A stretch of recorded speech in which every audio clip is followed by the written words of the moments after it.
اعوذ باللہ من الشیطان الرجیم بسم اللہ الرحمن الرحیم۔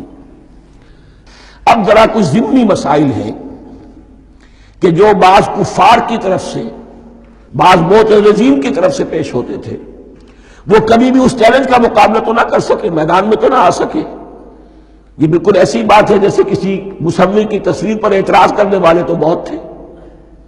جب کہا گیا کہ ذرا یہ لیجیے قلم، اس کو ٹھیک کر دیجیے، یہ برش آپ کے ہاتھ میں دیتا ہوں، اب سب پیچھے ہٹ گئے۔ تو کوئی صورت قرآن کے مقابلے میں لانا وہ تو ان کے لیے ممکن نہیں تھی، لیکن ادھر ادھر سے اعتراضات کرنے کے لیے جو زبانیں کھلتی تھی ان میں سے ایک اعتراض نقل کیا جا رہا ہے۔ وہ یہ تھا کہ وہ کہتے تھے کہ قرآن مجید میں مکھی کی تشبیہ آئی ہے، یہ تو بڑی حقیر سی شے ہے، اعلیٰ کلام ہو اور اعلیٰ متکلم ہو وہ ایسی حقیر چیزوں کا تذکرہ نہیں کرتا۔ بیت العنکبوت مکڑی کا بھی ذکر ہے قرآن میں، اتنی حقیر شے کا، یہ کوئی اعلیٰ کلام نہیں۔ اس کا جواب دیا جا رہا ہے کہ اصل میں کہیں تشبیہ بیان کرنی ہے، تمثیل بیان کرنی ہے، تو دیکھنا یہ کہ جس شے کے لیے تشبیہ دی جا رہی ہے اس کی مناسبت والی شے ہو۔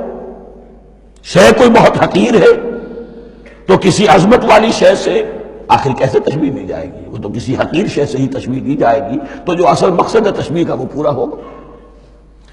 ان اللہ لا یستحیی ان یضرب مثلا ما بعوضۃ فما فوقہا، اللہ تعالیٰ کو تو اس میں کوئی جھجک نہیں ہے، کوئی شرم نہیں ہے کہ وہ مچھر کی مثال بیان کرے، تو اس سے اوپر، اب یا فوقہا میں دونوں معنی ہو جائیں گے، یعنی کمتر اور حقیر ہونے میں اس سے بھی بڑھ کر، یا یہ کہ اس سے اوپر کی کوئی شے اس کی مثال دینے میں اللہ کو کوئی جھجک نہیں، اس لیے کہ مکھی بھی بہرحال مچھر سے تو ذرا بڑی شے ہے۔ اس معنی میں بھی ہو سکتا ہے فوقہا، اور فوقہا اس معنی میں بھی کہ اس سے بھی حقیر ہونے میں اس سے بھی بڑھ کر۔ فَأَمَّا الَّذِينَ آمَنُوا فَيَعْلَمُونَ أَنَّهُ الْحَقُّ مِن رَّبِّهِمْ، تو جو لوگ صاحب ایمان ہیں وہ جان لیتے ہیں کہ یہ حق ہے ہمارے رب کی طرف سے۔ وَأَمَّا الَّذِينَ كَفَرُوا، اور جنہوں نے کفر کیا ہے، فَيَقُولُونَ مَاذَا أَرَادَ اللَّهُ بِهَذَا مَثَلًا، یہ کیا مثال اللہ نے دی، کیا ارادہ ہوا اللہ کا اس مثال کے ذریعے سے؟ ناک منہ چڑھا رہے ہیں، اعتراض کر رہے ہیں۔ اب جو آ رہا ہے اگلا جملہ وہ ہے بہت اہم، یضل بہ کثیرا ویہدی بہ کثیرا، اسی کے ذریعے سے اللہ بہتوں کو ہدایت دیتا ہے اور اسی کے ذریعے سے بہتوں کو گمراہ کرتا۔ معلوم ہوا کہ ہدایت اور گمراہی اور ہدایت اور ضلالت انسان کی سبجیکٹو کنڈیشن کے اوپر دار و مدار ہے اس کا۔ آپ کے دل میں خیر ہے، بھلائی ہے، نیت صحیح ہے، طلب ہدایت، طلب علم، اس میں آپ سچے ہیں، آپ کو ہدایت مل جائے گی۔ دل میں زیغ ہے، کجی ہے، نیت میں ٹیڑھ ہے، فساد ہے، تو اسی کے ذریعے سے اللہ آپ کی گمراہی میں اضافہ کر دے گا۔ یضل بہ کثیرا ویہدی بہ کثیرا، لیکن اللہ کا یہ کسی کو ہدایت دینا اور کسی کو ضلالت دینا علل ٹپ نہیں ہے، کسی قاعدے اور قانون کے بغیر نہیں ہے۔ وما یضل بہ الا الفاسقین، نہیں گمراہ کرتا وہ اس کے ذریعے سے مگر صرف سرکش لوگوں کو، جن میں سرکشی ہے، تعلی ہے، تکبر ہے، اور ان کے اوصاف کیا ہے؟ الذین ینقضون عہد اللہ من بعد میثاقہ، جو توڑ دیتے ہیں اللہ کے ساتھ کیے ہوئے عہد کو۔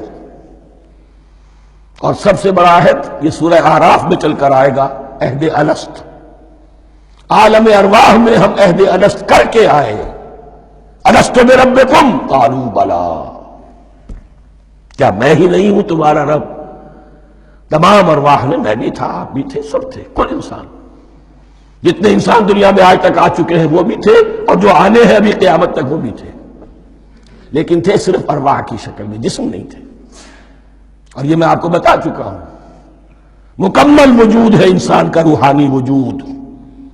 اولا تخلیق اس کی ہوئی تھی، اسی سے آگے چل کر ایک بہت فلسفے کا بہت گہرا مضمون آ رہا ہے آگے چل کر۔ وہ جو عہد الست الست بربکم قالوا بلا، انہوں نے اس عہد کو توڑا، اللہ کو اپنا مالک اور خالق اور اپنا حاکم جاننے کی بجائے خود حاکم بن کر بیٹھ گئے۔ الیس لی ملک مصر، کیا مصر کی بادشاہی میری نہیں ہے؟ I am the sovereign. We are sovereign. Popular sovereignty. بغاوت، سرکشی، فاسق. وما يضل به الا الفاسقين الذين ينقضون عهد الله من بعد ميثاقه ويقطعون ما امر الله به ان يوصل، اور کاٹتے ہیں وہ چیز جسے اللہ نے جوڑنے کا حکم دیا ہے. اللہ نے صلہ رحمی کا حکم دیا ہے، یہ قطع رحمی کرتے ہیں. مال کی طلب میں بھائی بھائی کو ختم کرتا ہے، اس کے مال کو ہتھیانے کے لیے، اپنی ذاتی اغراض کے لیے تمام اخلاقی حدود جو ہے انسان پسو پیش ڈال دیتا ہے. اپنا تکبر، اپنے لیے تعلی.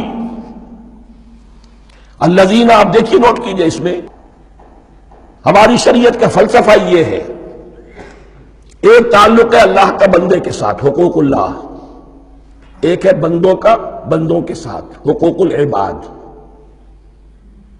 اللہ کا حق کیا ہے؟ اسے حاکم اور مالک، اور حاکم سمجھو، الملک سمجھو، خود اس کے بندے بنو. انسانوں کا حق کیا ہے؟ کونوا عباد اللہ اخوانا، سب آپس میں بھائی بھائی اللہ کے بندے بن جاؤ. اور اس میں سب سے اہم ترین رحمی رشتہ ہے، سگے بھائی بہنیں، پھر دادی کے اوپر جا کر وہ کزنز آ جائیں گے، پر دادی پر جا کر اور جمع ہو جائیں گے، یہاں تک کہ آدم و حوا پر تمام انسان جمع ہو جائیں گے. تو رحمی رشتے کی بڑی اہمیت ہے. تو وہ فاسقین کے جو توڑتے ہیں اللہ کے عہد کو، اس کو مضبوطی سے باندھنے کے بعد، وَيَقْطَعُونَ مَا أَمَرَ اللَّهُ بِهِ أَن يُوصَلَ وَيُفْسِدُونَ فِي الْأَرْضِ، انہی دونوں چیزوں کے نتیجے میں زمین میں فساد پیدا ہوتا ہے. یا اللہ کی اطاعت سے باغی ہو گئے، اور یا آپس میں ایک دوسرے کی گردنیں کاٹنے لگے. اولئک ھم الخاسرون، یہی لوگ ہیں جو بالآخر خسارے میں، آخری اور دائمی خسارے میں رہنے والے ہیں.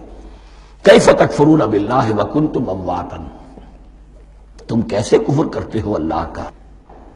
بڑا پیارا انداز ہے. وکنتم امواتا، تم مردہ تھے، فاحیاکم، تمہیں زندہ کیا، ثم یمیتکم، پھر تمہیں مارے گا، ثم یحییکم، پھر جلائے گا، ثم الیہ ترجعون، پھر تم اس کی طرف لوٹ جاؤ گے، لوٹا دیے جاؤ گے. یہاں وہ بات آ گئی جو آج نگاہوں سے بالکل اوجھل ہو چکی ہے. یہ ہم دنیا میں آنے سے پہلے مردہ تھے، کیا مانی؟ یہ مضمون آ کر اصل میں سورہ غافر یا سورہ مومن میں چل کر اس کی پوری وضاحت ہوگی. لیکن چونکہ یہاں تذکرہ ہو چکا ہے عہد ارس کا، ہماری پہلی تخلیق ہوئی عالم ارواح میں، ارواح کی صورت میں، پھر ہمیں سلا دیا گیا. وہ ہماری پہلی موت تھی. مردہ جو ہے معدوم نہیں ہوتا، مردہ ہوتا ہے، بے جان ہوتا ہے، سویا ہوا ہوتا ہے. اور موت کو اور نیند کو تشبیہ دی گئی ہے. پھر ہمیں اس جسد کے ساتھ یہاں زندہ کیا گیا، پھر موت طاری ہوگی، پھر ہمیں زندہ کیا جائے گا. یہ آیت جیسا کہ میں نے عرض کیا بہت بڑی اور بڑی گہری حکمت اور فلسفہ قرآن کی آیت ہے. کیسے اللہ کا انکار کرتے؟ کنتم اموات، تم مردہ تھے، سوئی ہوئی ارواح کی شکل میں تھے. فاحیاکم، تمہیں جگایا، اس جسد کے ساتھ زندہ کیا. ثم یمیتکم ثم یحییکم، پھر تمہیں مارے گا، پھر جلائے گا.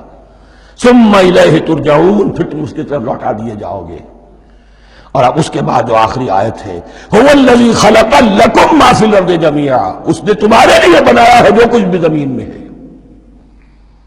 اس میں خلافت کا مضمون آ گیا. حدیث میں آتا ہے انما الدنیا خلقت لکم وانتم خلقتم للآخرہ، یہ دنیا تمہارے لیے بنائی گئی ہے، تم آخرت کے لیے بنائے گئے ہو. هو الذی خلق لکم ما فی الارض جمیعا، اس لیے کہ اگلی آیت پھر آ رہی ہے خلافت کی آیت. سارا کچھ زمین میں یہ بستر جو بچھایا اور یہ کائنات کو، زمین کو سجایا تمہاری خلافت کے لیے. ثم استوى الى السماء فسواهن سبع سماوات، پھر وہ متوجہ ہوا آسمانوں کی طرف اور انہیں 7 آسمانوں کی شکل میں بنا دیا. جیسا کہ میں کل عرض کر چکا ہوں، یہ تاحال ابھی یہ آیات متشابہات میں سے ہے. 7 آسمانوں کی کیا حقیقت ہے ہم اس سے ابھی پورے طور سے واقف نہیں. وَهُوَ بِكُلِّ شَيْءٍ عَلِيمٌ، اور اسے ہر شے کا علم حقیقی حاصل ہے. بارک اللہ لی ولکم فی القرآن العظیم ونفعنی وإیاکم بالآیات والذکر الحکیم۔ صدق اللہ العظیم۔